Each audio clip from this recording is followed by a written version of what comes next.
ભગવાન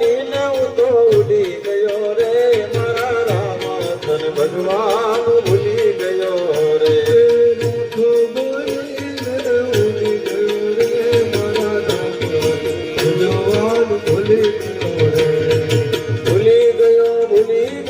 ભૂલી ગયો રે મારા રામ તને ભગવાન ભૂલી ગયો રે ભૂલી ગયો રે મારા રામ ભગવાન ભૂલી ગયો રે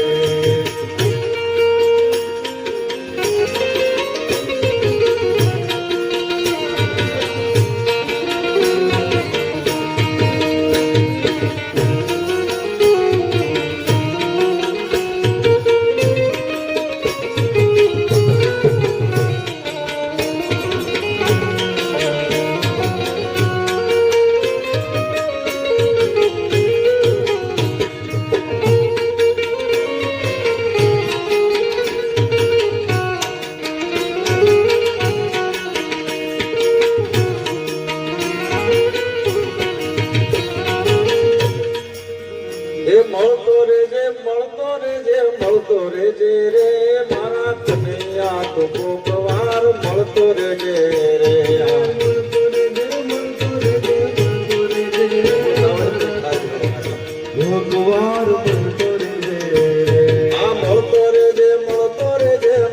રેજે રે મારા કનૈયા તો કોક વાર મળતો રેજે રે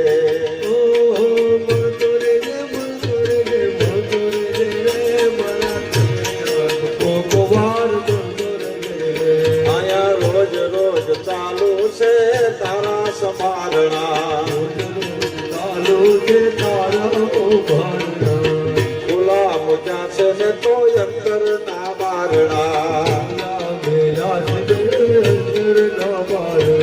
રોજ રોજ ચાલુ છે તારા સંભાળણા ચાલુ છે તારા ખુલા મુજા છે ને તો અંતર ના બારણા મારા ઘરે કોઈ દિન મળતો રેજે રે મારા કનૈયા તો કોઈ દિન મળતો રેજે રે મારા ઘરે મળતો રેજે રે મારા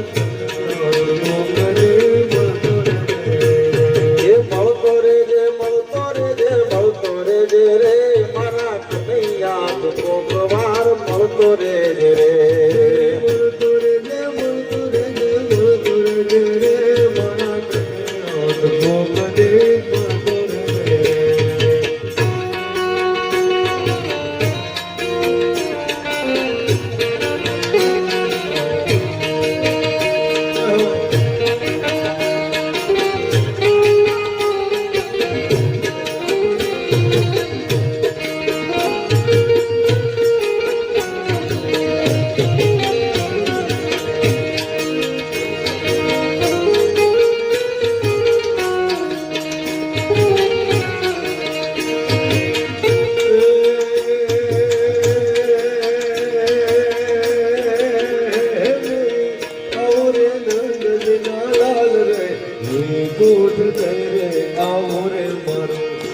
રાવણ છે રો રે કૂદ રે આવું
Yashoda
हरे हरे हर दीक्षित सुरु पैर पर गटगट पैर पर कटवर तेरे धीरे पर गटगट पैर पर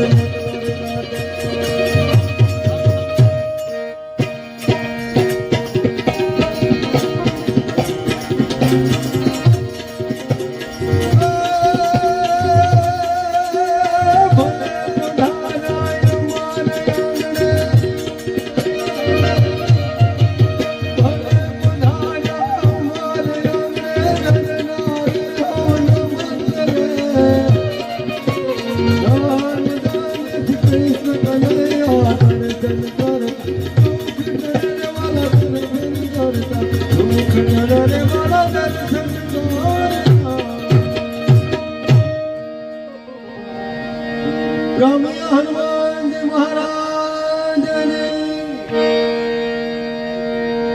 रामेश्वर महादेव रामैया हनुमान जी महाराज काल भैरव दादाजी महादेवनी गावड़ी माता की गौ माता की गिरनारी गुरुदत्त ભગવાન અને ચંદ્રગીરી બાપુની આ બાવલીઓ હવે પૂજની લાગી તું મારા બાપા અને ઉપરાંત 50% દાદાની સેવા છે અનિલ દાદાની અરે યાર અરે આ બધું કરવું પડે આ ધર્મ છે સ્થળ ધર્મ કથા ધર્મ ગાય ધર્મ મંદિરો ધર્મ ભજન ધર્મ સત્સંગ ધર્મ આમાં કઈક યજ્ઞ ધર્મ આમાં વાવજો કઈક આ ધર્મ માટે આ બધું સાચું જ કરે આપણેથી ન થાય આપણેથી શું થાય ખબર છે બાપા મોક્ષ નીતિ એટલે ભાગવત કરવું છે બાપુ ભાગવત કરીએ કે આપણે આ ધર્મ સાચું કરીએ આમાં આપણે કઈક વાવી લેવું જોઈએ ગમે 300 કિલોમીટર 400 કિલોમીટર ત્યાં આવ્યા છે શું કામ આપણું વાવવાનું છોકરા તો બધું લઈ જવાના છે બધું ભાગ જમીનનો ભાગ પાડશે ખેતીનો મકાનનો ભાગ પાડશે પછી ઘરેણા રહી જાય કે દેરાણી કે બાની એક બુટી હોતી હતી ક્યાં ગઈ આમાં કોઈની ભાગ પડે જીવો ત્યાં વાવી લેજો જય ભગવાને આપ્યું ને આમાં રખાવી લેજો મારા વાલા તો આજનો ફાળો 5100 રૂપિયા બાબુભાઈ રામજીભાઈ વાકાણી ભાવનગર જોરદાર તાળી તો દાવો હવે તાળીયું પાડી 5100 રૂપિયા બાબુભાઈ નાગજીભાઈ ભંડેરી આંબરડી 5100 રૂપિયા વિનુભાઈ ભગવાનભાઈ આંબરડી 1100 રૂપિયા જયરામભાઈ દુદાભાઈ આંબરડી 500 રૂપિયા ભવાનભાઈ નાનજીભાઈ વેકરિયા પીપળવા મારે ન કહેવાય એટલે મારે હવે આમાં લખ્યું છે એટલે મારે કહેવું પડશે 25111 જોરદાર તાળી વધાવતા આ બધાને વધારવા પડે અને આ વાવવું પડે વાવી લેજો છોકરા કાંઈ નહીં જે પાણી કળશો આ કળજુગ છે દાદા કે પાછે તેલ નાખે આમ કરવું આમ કરવું આમ કરવું આ બહુ સરળ કથા બાપુ આપણને આપી છે આવી કથા કોઈ ન પીરશે કારણ કે એક એક વસ્તુનું વર્ણન કરીને તમને આપે આમ પૂજન કરવું આમ આમ કરવું આમ કરવું બીજા વખતે તો પાના ફેરવીને આમ કર્યું આમ કર્યું દાદાની કથા બહુ સમજાય રહી છે સુંદર કથા છે અને જે કોઈ ભાઈઓને રસોઈની દેવાની હોય તો આપજો મારે બધું લખાવી નાખજો મારા વાલા આ તો અન્ન ભોજન છે બહુ પૂન છે કર્ણની ખાલી આંગળી સીંધવાનું મળ્યું હતું મારા બાપ કેટલું આંગળી સીંધી કે મારે એને હોનું મળે જમવાનું નહીં પણ એ વિદુરને ઘરે તો એને ભગવાનભાઈ વૈકુંઠમાં ગયા તો પ્રભુ ભૂખ લાગી તો હોનું છે બાપા અન્નદાન તો દીધું નથી તો તને કેમ દેવું તો હોનું છે ખા હોનું નહીં તો કે શું કરવું તો કે એકવાર ત્યાં આંગળી સીંધી હતી વિદુરને ઘરે જમવાનું છે તે આંગળી મોટા મોટ ધરાઈ જશે એ આંગળી શું છે કે ઓટકારે તો હવે મારે ફરીને જન્મ લેવો અન્નદાન દેવું છે તો શું કરું તો જાઓ બિલકા શેઠ સગાડશા ને ઘરે અંબાર નરસિંહ મહેતા જોવું કેવો સુંદર બધા ઘરેથી ભાઈ ખીજાડ ભક્તિ જાગે ને એટલે ઘરે પીંજણ સારું હા રડતો નથી કઈ કરવું નથી મજીરામ દોકડ જ વગાડ્યા કરે સાચા સોચી હા તો ભાભી ખીજાણે નરસિંહ મહેતા ભાગ્યા જંગલમાં જુનાગઢ. ત્યાં એક ગાય પાંદડા ઉપર શિવલિંગ દટે કે એની ઉપર દૂધની ધારા વાળી કરતી. તો માતાજી ભાળી ગયા, દોડીને સાફ કરીને ભગવાનને પેટી પીડ્યા. 7-8 દી એમને રહ્યા એટલે શિવજી તરત નીચે આવ્યા, ભગવાનને મળ્યા. બોલો મહેતા શું છે? તો મારે કૃષ્ણ લીલા જોયું. આ શરીરે એને ઉપર લઈ ગયા, ત્યાં કૃષ્ણ લીલા બતાવી. ભગવાને એને કેદાર રાગ આપ્યો. પછી જયારે સમય દુઃખ તો આવે છે ભક્તિમાં, સુદામા જો 3 છોકરા ભૂખની બારે, 3 શારદાજી ખાવાનું મળે નહીં. ભગવાનને ક્યાંક ઓલી કોરડીમાં ગોતે દાણો છે કે ચોખાનો, રાતે 12 વાગ્યા ધરે. એ મારા નાથ હાલે તું ખાઈ, બેયને ઓડકાર આવે. ભાવ પ્રેમ વાવવું પડે, આમાં વાવી લેજો મારા વાત. તો અત્યારે એટલું બોલું છું, પછી આપણે સુદામાનું બધાનું આગળ ઘણું આખું છે અને કથાનું ચરવું ચાલુ કરીએ. આ કથાનું બધું પાછા ફાળો કોઈ લખાવાનું લખાઈ લેજો. આ ધર્મમાં છે, ગાડી છે, હાલે છે, એમાં બેસી જવાનું, પછી કાંઈ નહીં મળે એટલે બેસી જજો. બોલો રામચંદ્ર ભગવાનની જય.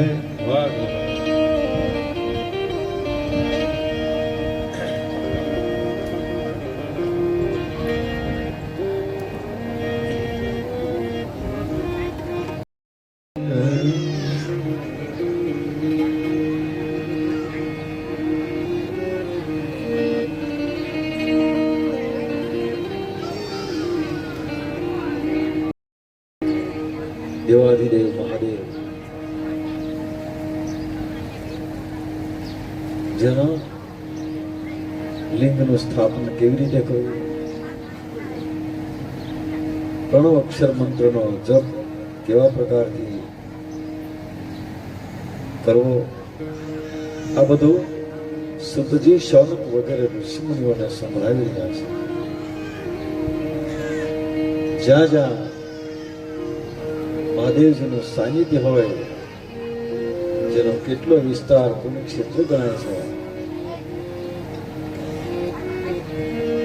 જે મનુષ્ય શિવજીના ક્ષેત્રમાં પોતાના મૃત્યુ પામેલા સંબંધીના અગ્નિ સંસ્કાર, દશા શ્રાદ્ધ, માસિક શ્રાદ્ધ, વાર્ષિક શ્રાદ્ધ, સપિંડીકરણ આવા ક્રિયાકર્મ કરે છે અથવા પિંડદાન કરે તો સર્વ પાપોથી એ જ વાતમાં મુક્ત થાય છે. ઋષિઓ કહી રહ્યા છે,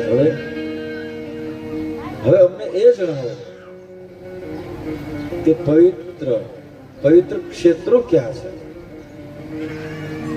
કયા કયા ક્ષેત્ર પવિત્ર છે જેનો આશ્રય કરી શકાય. ત્યારે સુતજી કહી રહ્યા છે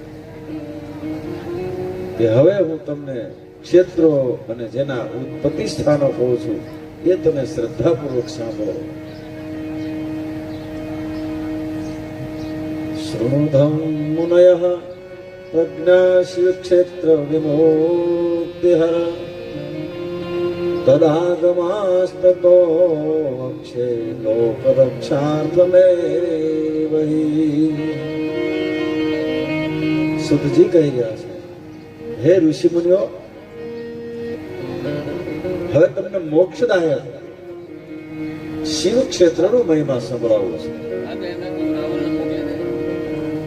60 મુખવાળી પવિત્ર સરસ્વતી નદી, જેના તીરે કલ્યાણ ઈચ્છતા મનુષ્ય વાસ કરવો. 60 મુખ જેના છે એવી સરસ્વતી નદી, જેના તીર ઉપર કલ્યાણ ઈચ્છતા એ વાસ કરવો, જેના લીધે બ્રહ્મ પદની પ્રાપ્તિ થાય છે. કાશી, પ્રયાગ વગેરે પુણ્ય ક્ષેત્રો 100 મુખવાળી અને હિમાલયમાંથી નીકળેલી ગંગાના તટ પર આવેલા હોવાથી આ ક્ષેત્ર અધિક પુણ્યશાળી ગણાય છે. નર્મદા પવિત્ર અને 24 મુખવાળી છે, જેમાં સ્નાન કરવાથી તેમજ ત્યાં વસવાથી શ્રી વિષ્ણુના પદની પ્રાપ્તિ થાય છે. 12 મુખવાળી તમસા નદી અને 10 મુખવાળી રેવા, આ નદીમાં સ્નાન કરવાથી પરમ પદની પ્રાપ્તિ થાય છે. આ ગોદાવરી મહાપવિત્ર અને 21 મુખવાળી છે, જે બ્રહ્મ હત્યા અને ગૌ હત્યાના પાપોનો નાશ કરનારી છે તથા રુદ્ર લોકને આપનારી છે. તુંગભદ્રા નદી જે 10 મુખવાળી છે, જે બ્રહ્મલોક આપનારી. કૃષ્ણા વેણી નદી જે 18 મુખવાળી છે, એ વિષ્ણુના લોકને આપનારી છે. બ્રહ્મલોકમાંથી પાછા ફરેલા જીવ 9 મુખવાળી સુવર્ણમુખીના કિનારે જન્મે છે. આ ઉપરાંત પંપા સરોવર, કન્યાકુમારી, સરસ્વતી અને શ્વેત નદી આ સર્વે પુણ્ય ક્ષેત્રો છે. આ ક્ષેત્રના કિનારે નિવાસ કરવાથી મનુષ્યને ઇન્દ્રલોકની પ્રાપ્તિ થાય છે. કાવેરી નામની નદી મહાન પવિત્ર છે, જે સહ્યાદ્રીમાંથી નીકળે છે અને અતિ પાવનકારી છે. 27 જેના મુખ છે. આ મહાનદી સર્વ કામનાઓ પૂર્ણ કરનારી છે. મહાન પુણ્ય ક્ષેત્રો કે જે નૈમિષ્ય અરણ્ય તથા બદ્રિકાશ્રમ, જ્યારે સૂર્ય અને ગુરુ મેષ રાશિમાં હોય ત્યારે સ્નાન, ધ્યાન, પૂજા કરનારને બ્રહ્મલોકની પ્રાપ્તિ થાય છે. સૂર્ય જ્યારે કર્ક રાશિમાં સ્થિત થાય ત્યારે સિંધુ નદીમાં કરેલું સ્નાન, કેદાર તીર્થનું સ્નાન તથા જળપાન જ્ઞાનવર્ધક માનવામાં આવ્યા છે. સિંહનો ગુરુ, સિંહનો બૃહસ્પતિ જ્યારે થાય ત્યારે આ સિંહ સંક્રાંતિ વાળા ભાદરવા મહિનામાં પવિત્ર ગોદાવરી નદીમાં સ્નાન કરવાથી શિવલોકની પ્રાપ્તિ થાય છે. જ્યારે સૂર્ય અને ગુરુ કન્યા રાશિમાં આવે છે ત્યારે યમુના નદી અને શ્રવણ નદીમાં સ્નાન કરવું પુણ્યદાયી છે. જ્યારે આ પવિત્ર નદીઓ જેમાં સ્નાન કરનારને ધર્મરાજ તથા ગણપતિના લોકમાં મહાભોગોની પ્રાપ્તિ થાય છે. જ્યારે સૂર્ય અને ગુરુ તુલા રાશિના થાય ત્યારે કાવેરી નદીમાં સ્નાન કરવાથી, આ ઉત્તમ સમયે ગંગા સ્નાન કરવાથી શિવ ગતિની પ્રાપ્તિ થાય છે.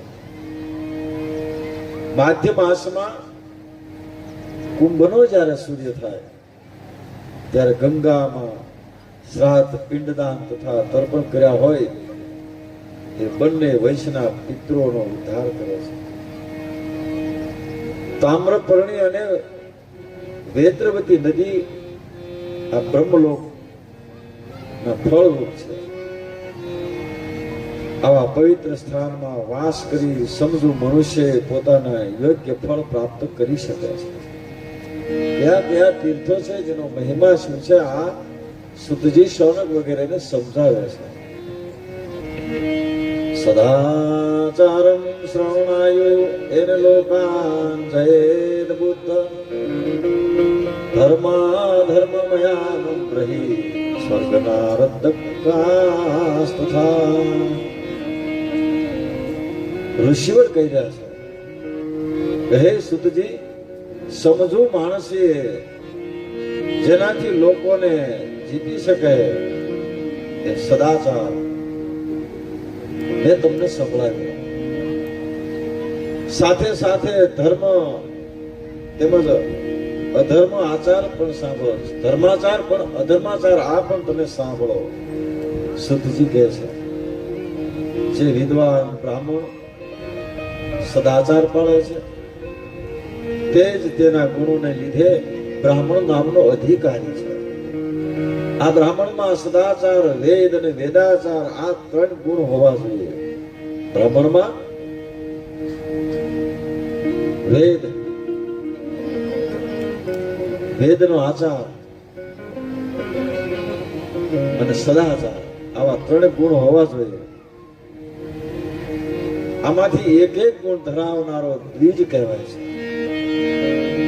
જે વેદોનો અભ્યાસી છે,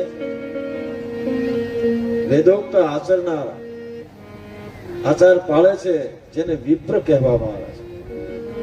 થોડા આચાર વાળો, થોડું જાણનારો, રાજાની સેવામાં રહેનારો એક ક્ષત્રિય બ્રાહ્મણ કહેવાય છે. જે બ્રાહ્મણ ખેતી અને વ્યાપાર કરતો હોય તે વૈશ્ય બ્રાહ્મણ કહેવાય છે. પરંતુ જે બ્રાહ્મણ આજીવિકા માટે માત્ર ખેતી જ કરતો હોય તે શુદ્ર બ્રાહ્મણ કહેવાય છે. ઈર્ષાળુ અને બીજા પ્રત્યે દ્વેષ રાખનારો ચાંડાલ બ્રાહ્મણ કહેવાય છે. પૃથ્વી અને પ્રજાનું પાલન કરનાર રાજા ગણાય છે. બાકીના બધા ક્ષત્રિયો કહેવાય છે. પૃથ્વી તેમજ પ્રજાનું જે પાલન કરે એને રાજા કહેવાય, બાકીના બધા ક્ષત્રિયો કહેવાય છે. ધાન્ય વગેરે વ્યાપાર કરનાર વૈશ્ય કહેવાય છે, બીજા બધા વણિક કહેવાય છે. જે બ્રાહ્મણ, ક્ષત્રિય અને વૈશ્ય સેવામાં તત્પર રહે બધાને શૂદ્ર કહેવાય છે. જ્યારે ખેતી કરનાર, જેને વૃષભ, આ સિવાયના બધા દસ્યુ, ચોર અને લૂંટારા કહેવાય છે. મનુષ્ય માત્રને પોતાના કલ્યાણ માટે પરોઢીએ ઉઠી પૂર્વ દિશા તરફ મુખ રાખી તેવો ધર્મ, અર્થ અને જેની પ્રાપ્તિ માટેના ઉપાય વિચાર કરવો જોઈએ. દરેકે સવારમાં ઉઠી 8 દિશા તરફ મુખ રાખવું અને જેના ફળ આ પ્રમાણે છે. જ્યારે ઉઠતા આવે જે દિશામાં આપણું મુખ હોય એના દરેક દિશાના જુદા જુદા ફળ બતાવેલા છે. આયુષ, દ્વેષ, મરણ, પાપ, ભાગ્ય, રોગ, પોષણ, શક્તિ, રાત્રિના છેલ્લા પહેરે ઉષ્ણકાળ કહેવાય છે અને પ્રહર સંધિકાળ, આ બધા નામથી ઓળખાય છે. સવારનો અને સાંજનો જે સંધિકાળ કહેવાય છે, આ સંધિકાળમાં ત્રણેય વરણના દ્વિજો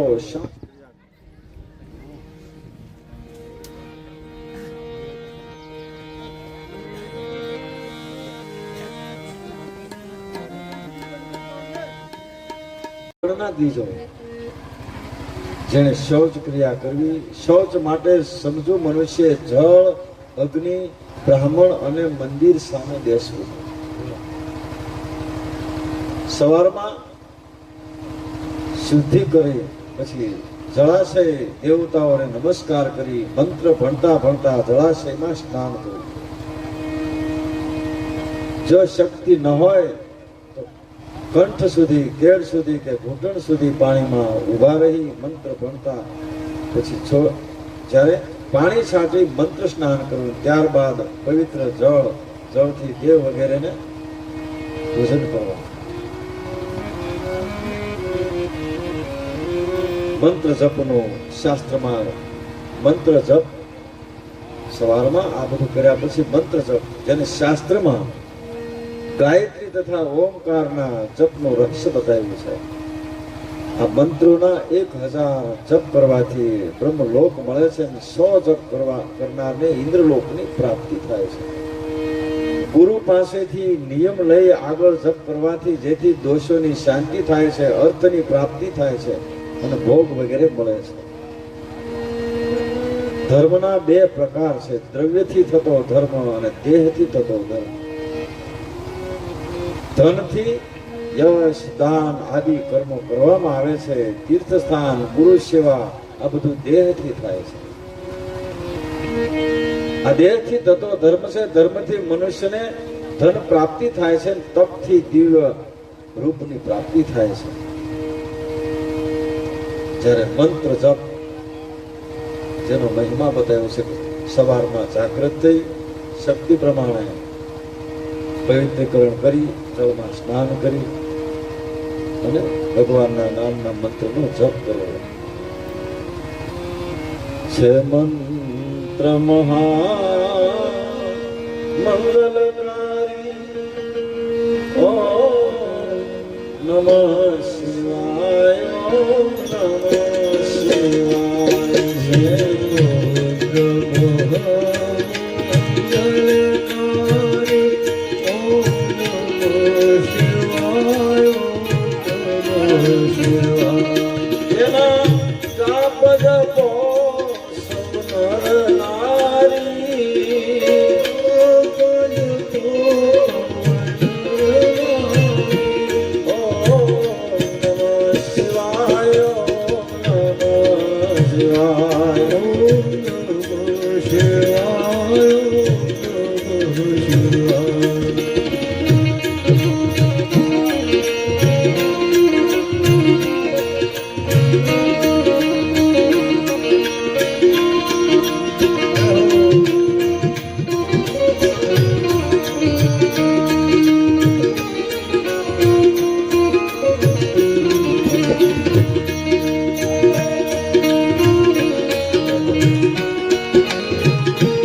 કરે એનું સનકાદિક રસ પાન કરે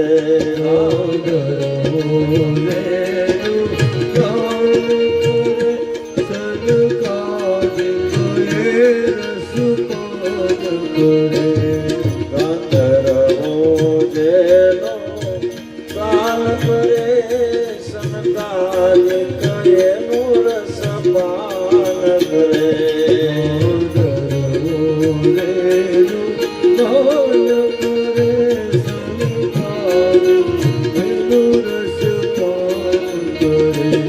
શ્રીયાસ સદા મુખથી ઉચ્ચરે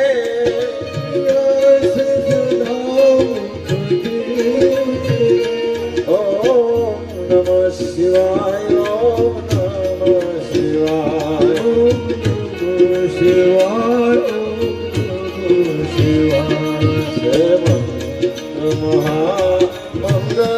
મહામંગલકારી ઓમ નમઃ શિવાય ઓમ નમઃ શિવાય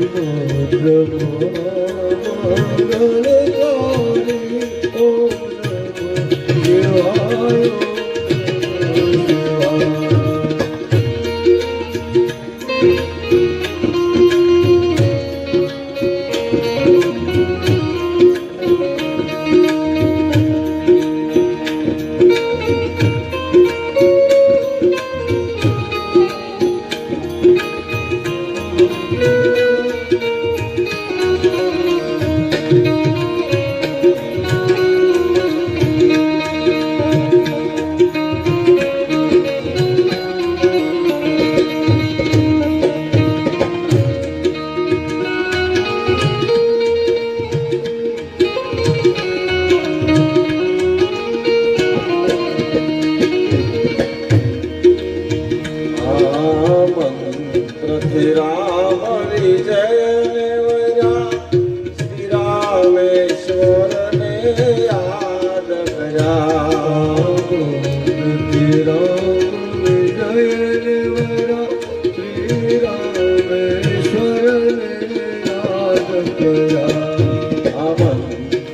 રામ વિજય વર્યા શ્રી રામેશ્વરને યાદ કર્યા મંત્રથી રામ વિજય વર્યા શ્રી રામેશ્વરને યાદ કરી પૂજન શિવને પ્રસન્ન કર્યા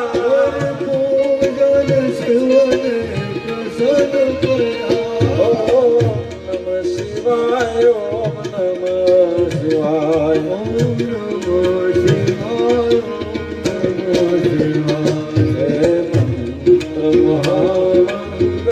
મહામંગલકારી ઓમ નમઃ શિવાય ઓમ નમઃ શિવાય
ब्रह्मादिक इंद्रादिक देवो कह मंत्र सदाय जपवा देवो ब्रह्मादिक इंद्रादिक देवो कह मंत्र सदाय जपवा देवो ब्रह्मादिक इंद्रादिक देवो कहे मंत्र सदा जपवा देवो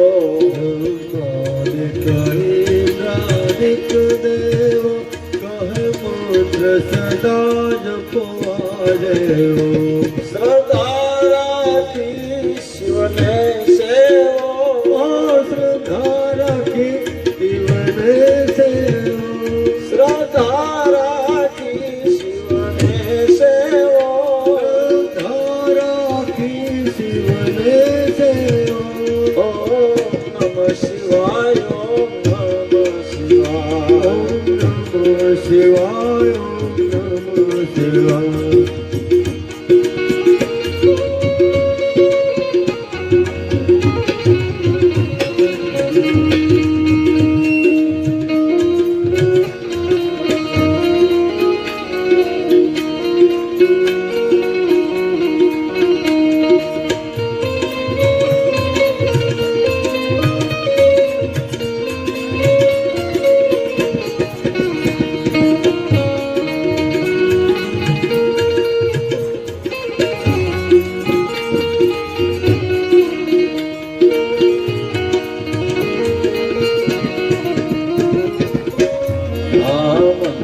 સદા છે સુખકારી ભવ સાગર થી લેશે તારી સદા છે સુખકારી ભવ સાગર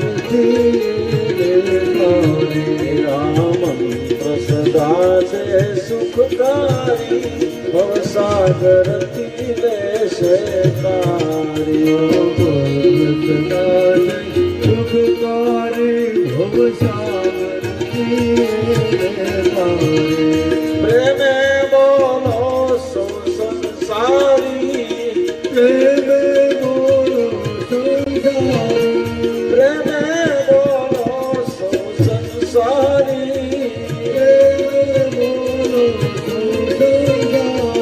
ઓમ નમઃ શિવાય ઓમ નમઃ શિવાય ઓમ નમઃ શિવાય ઓમ નમઃ શિવાય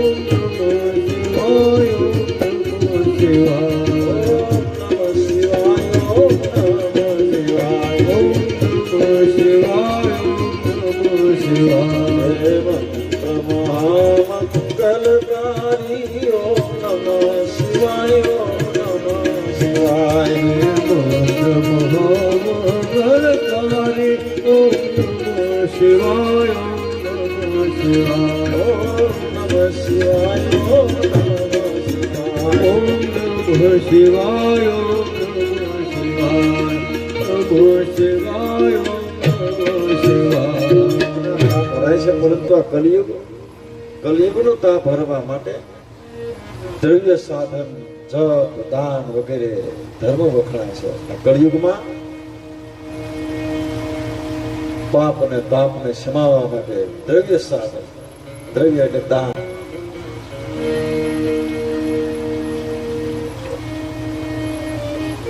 જપ આ સાધન વખણાય છે સતયુગમાં ધ્યાન કરવાથી ત્રેતામાં તપ કરવાથી દ્વાપરમાં યજ્ઞ કરવાથી જે જ્ઞાનની પ્રાપ્તિ થાય છે પરંતુ આ કલિયુગમાં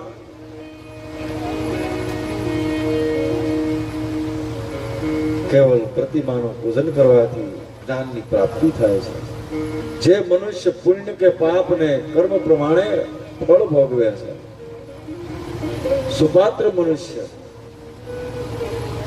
જેણે પોતાના ભોગની સમૃદ્ધિ પ્રમાણે દાન કર્મ કરવું જોઈએ સુપાત્ર મનુષ્ય પોતાની ક્ષમતાને યોગ્ય પ્રમાણે દાન કરવું જોઈએ પરમાત્માએ આપણને જેટલું આપ્યું હોય આપેલી ક્ષમતા હોય એ પ્રમાણે કરવું જોઈએ વિદ્વાન મનુષ્ય અન્યના દોષો ન જોવા વિદ્વાન મનુષ્ય બીજાના દોષ નહીં જોવા તેમજ સાંભળવા પણ નહીં અને કદાચ જો જોવાયા હોય તો બીજાની પાસે જાહેર કરવા નહીં કદાચ કોઈનો આપણે અવગુણ જાણતા હોય તો બીજાની આગળ જાહેર ન કરવો કોઈ પણ દુઃખ થાય એવા કડવા શબ્દો વચન બોલવાનું ખરેખર આપણા માટે છે તથા કોઈ પણ દુઃખ થાય એવા કડવા શબ્દ બોલવા જે મનુષ્ય દેવ યજ્ઞ બ્રહ્મ યજ્ઞ વડીલોની સેવામાં તત્પર રહે છે તે ઈશ્વરના પદનો અધિકારી બને છે. કેવા કાર્યમાં? દેવ યજ્ઞ. એટલે આવા કોઈ સત્કર્મ થતા હોય તેને દેવ યજ્ઞ કહેવાય છે. વડીલોની સેવા જેમાં કાયમ તત્પર રહે છે એ ઈશ્વરના પદનો અધિકારી બને છે. અગ્નિ યજ્ઞમ દેવ યજ્ઞમ બ્રહ્મ યજ્ઞમ તથૈવ ચ ગુરુ પૂજા બ્રહ્મ તૃપ્તિ કર્મણે બ્રહ્મહિ ન પ્રભો. ઋષિ મુનિ આ કથા સંભળાવતા કહી રહ્યા છે કે હે સુતજી, અગ્નિ યજ્ઞ, દેવ યજ્ઞ અને બ્રહ્મ યજ્ઞ, ગુરુ તેમજ બ્રહ્મ મૂર્તિ, ગુરુ પૂજા તેમજ બ્રહ્મ તૃપ્તિ, આ બધું અમને વિગત બહાર સંભળાવો. તમે જેવું કહ્યું ને કે અગ્નિ યજ્ઞ, દેવ યજ્ઞ, બ્રહ્મ યજ્ઞ, ગુરુ પૂજા, બ્રહ્મ તૃપ્તિ, આ બધું અમને વિગતવાર અને વિસ્તારથી સંભળાવો. ત્યારે સુતજી કહે છે અગ્નિમાં છે દ્રવ્યની આહુતિ અપાય છે જેને અગ્નિ યજ્ઞ કહેવાય છે. જ્યારે યજ્ઞ કુંડ બનાવીને અગ્નિમાં આહુતિ આપવામાં આવે જેને અગ્નિ યજ્ઞ કહેવાય છે. બ્રહ્મચર્ય આશ્રમના રહેનાર માટે બ્રહ્મચર્યનું પાલન તથા વિશેષ બ્રહ્મચર્યનું પાલન એ વિશેષ યજ્ઞ તેમજ અગ્નિનો યજ્ઞ છે. વાનપ્રસ્થ આશ્રમીઓએ માટે તેમજ સંન્યાસીઓએ યોગ્ય સમયે હિતકારી અને પ્રમાણિત અન્ન આરોગવું અને અગ્નિ યજ્ઞ કરવો. કેવી રીતે કે છે? વાનપ્રસ્થીઓ, વાનપ્રસ્થીઓ એટલે જ્યારે સંસારના બધા કાર્યો થઈ જાય, દીકરા દીકરીઓના લગ્ન થઈ જાય, કોઈ સંસારની જવાબદારી ન રહે, પછી એને વાનપ્રસ્થ કરવામાં આવે છે. વાનપ્રસ્થીઓએ તેમજ સંન્યાસીઓએ સંન્યાસી જેવું જીવન જીવવાનું છે. યોગ્ય સમયે હિતકારી અને પ્રમાણિત અન્ન આરોગવું અને અગ્નિ યજ્ઞ કરવો. અગ્નિ એટલે યોગ્ય સમયે જરૂર પૂરતો આ શરીરના પોષણ પૂરતો આરોગવું, જેને અગ્નિ યજ્ઞ કહેવો છે. ગ્રહસ્થાશ્રમીઓએ ગ્રહસ્થ અગ્નિનું તથા જ્યાં સ્થાપન કરી ધાતુ કે માટીના કુંડમાં અગ્નિને રાખી કાયમ પ્રજ્વલિત રાખો. હવે અગ્નિ વિના દેવ યજ્ઞ કેવી રીતે થાય છે એ તમે શ્રદ્ધાપૂર્વક સાંભળો. અગ્નિ વિના સૃષ્ટિના આરંભમાં અગ્નિમાં હોમ કર્યા વિના દેવ યજ્ઞ કેવી રીતે કરવો એ સુતજી શૌનક વગેરેને બતાવે છે કે આ સૃષ્ટિના આરંભમાં જ્યારે બ્રહ્માજી આ સૃષ્ટિ બનાવી ત્યારે આરંભમાં ભગવાન શ્રી મહાદેવ સર્વના ઉપકાર અર્થે 7 વારની કલ્પના કરી છે. જ્યારે આ સૃષ્ટિ બનાવી ત્યારે 7 વાર કલ્પવામાં આવ્યા છે. પ્રથમ સર્વ ઔષધ અને આરોગ્યના દાતા.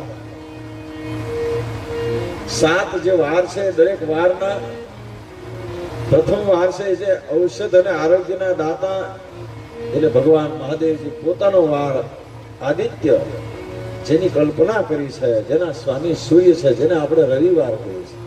આદિત્ય એટલે રવિ. બીજો વાર સંપત્તિમાં વૃદ્ધિ કરનાર છે. પ્રથમ વાર છે એમાં ઔષધિ અને આરોગ્ય. ઔષધિ અને આરોગ્યના દાતા છે. રવિ એટલે સૂર્ય છે ને એ આરોગ્યના દાતા છે. બીજો વાર છે સંપત્તિમાં વૃદ્ધિ કરનાર છે, જે પોતાની માયા શક્તિથી કલ્પો છે. મહાદેવે બીજો વાર પોતાની માયા શક્તિથી કલ્પો છે, જેના અધિપતિ ચંદ્ર છે. દરેક વારના એક એક દેવતામાં મૂકવામાં આવ્યા છે. પ્રથમ વાર છે જેના અધિપતિ આદિત્ય એટલે સૂર્ય છે. બીજા વારના અધિપતિ દેવતા ચંદ્રમા છે, જેને આપણે સોમવાર કહીએ છીએ. સૂર્ય એટલે રવિ અને સોમ એટલે ચંદ્ર. ત્યાર પછી જન્મ સમયે થતી મુશ્કેલીને નિવારવા, જ્યારે જન્મ થાય ને ત્યારે બહુ મુશ્કેલી થાય. જન્મ સમયે થતી મુશ્કેલીને નિવારવા કુમાર કાર્તિકેયનો બીજો વાર કલ્પ્યો છે, જેને મંગલ, રોગ અને શાંતિ અર્થે છે. પહેલો સૂર્યનો છે, બીજો ચંદ્રમાનો છે અને ત્રીજો કાર્તિકેયનો છે, મંગળવાર. લોકોનું રક્ષણ, જેના રક્ષણ કરવા ભગવાન વિષ્ણુનો ચોથો વાર જે બુધવાર છે, બુધવાર છે ભગવાન નારાયણનો છે, જે લોકોનું રક્ષણ કરવા માટે ને બધાનું કલ્યાણ કરવા વાળો છે. ત્યાર પછી આયુષ્ય અને પુષ્ટિ માટે રક્ષણને સર્વે બ્રહ્માનો પાંચમો વાર છે. જ્યારે પાંચમો વાર છે બૃહસ્પતિ એટલે ગુરુવાર. આયુષ્ય અને પુષ્ટિ માટે રક્ષણ અર્થે બ્રહ્માનો પાંચમો વાર કલ્પ્યો છે, જે ગુરુવાર છે. પછી મહાદેવ ઇન્દ્રનો છઠ્ઠો વાર બનાવ્યો, જે શુક્ર છે, જે ભોગ અને સુખ માટે છે. શુક્રવાર સુખ સમૃદ્ધિ અને ભોગ માટેનો છે. સાતમો લોકોને ભોગ આપનારોને યમનો સાતમો વાર કલ્પ્યો છે. સાતમો એટલે શનિવાર, જે યમનો વાર છે. જ્યારે સમજુ ગ્રસ્થી શુભ કાર્યના આરંભે અને અંતમાં આરોગ્ય આદિની પ્રાપ્તિ માટે સૂર્ય વગેરે ગ્રહોને પૂજવા જોઈએ. મુમુક્ષુએ સાતે વારે પોતાની શક્તિ પ્રમાણે પૂજન કરવું. ધનવાને સાતે વારે ધન વડે પૂજન કરવું. ઠેર ઠેર વૃક્ષો વાવી, ભટે માર્ગો માટે છાયા કરાવી, યોગ્ય સ્થળે જળાશયો બંધાવા, દેવોની પ્રતિષ્ઠા આદિ ધર્મ કાર્યો કરવા. સુતજી કહે છે કે હે બ્રાહ્મણો, જે માણસ આ ઉત્તમ અધ્યયનને સાંભળે છે, વાંચે છે, સંભળાવે છે, એને દેવ યજ્ઞનું ફળ પ્રાપ્ત થાય છે. જ્યારે આગળ કથા સંભળાવતા સુતજી કહી રહ્યા છે, તેશાદિન ક્રમશો બ્રહિસુત સર્વાથાનિતમ. ઋષિએ આ પ્રમાણે પૂછ્યું ત્યારે સુતજી કહે છે, ઇન્દ્રમ ગ્રહમ સમફલમ દેવયજ્ઞાદિ કર્મસુ. ઋષિ કહે છે કે હે સુતજી, આપ અમને કાળ, પાત્ર, દાન, પૂજા વગેરેનું વર્ણન સંભળાવો. ત્યારે સુતજી કહે છે કે દેવ યજ્ઞ આદિ કાર્ય જેમાં પોતાનું ઘર યોગ્ય ફળ આપે છે. દેવ યજ્ઞ કરવામાં પોતાના ઘરે કરવાથી યોગ્ય ફળ મળે છે. ગૌશાળામાં જેનાથી 10 ગણો, જળાશયનો કિનારો હોય જેનાથી પણ 10 ગણો, દિલ્હી તુલસી કે પીપળાના વૃક્ષની નજીક જેનાથી પણ 10 ગણો, સમુદ્ર કિનારો હોય એનાથી 10 ગણો, અને પર્વતના શિખર પર એનાથી પણ 10 ગણું ફળ મળે છે. જ્યારે આવું કોઈ સત્કર્મ કરવામાં આવે ત્યારે આ યજ્ઞ ઘરે કરવાથી ઘણું મોટું ફળ મળે છે. ગૌશાળા જેમાં કરવાથી એનાથી પણ 10 ગણું. જ્યારે આપણે અત્યારે અહીંયા કરી રહ્યા છીએ ત્યારે અહીંયા ગૌશાળા છે. ત્યાર પછી જળાશય એટલે નદીનો કિનારો છે, અને મહાદેવનું આ સાનિધ્ય છે એટલે એનાથી 10 ગણું, એનાથી 10 ગણું. બિલીના વૃક્ષ, બિલીના પીપળાનો વૃક્ષ છે, તુલસી છે, નદીનો કિનારો. પરંતુ પોતાના મનથી જ્યાં સુધી થાય તે સ્થાનનું ફળ અધિક છે. આપણું પોતાનું મન જે સ્થાન ઉપર માને ને, ખરેખર બધા કરતા અધિક ફળ આપનારું છે. સતયુગમાં યજ્ઞ, દાન વગેરે કર્મનું પૂર્ણ ફળ સમજવું. સતયુગમાં યજ્ઞ અને દાન વગેરેનું પૂર્ણ ફળ, ત્રેતામાં 3 ભાગનું, દ્વાપરમાં અડધા ભાગનું, અને ચોથા કળિયુગમાં સૌથી અધિક એટલે ઓછું ફળ મળે છે.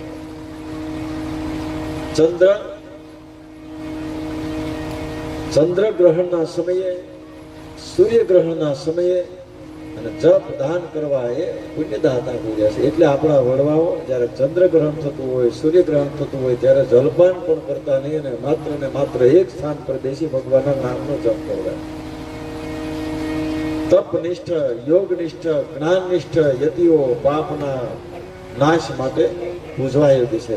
કેવા કેવા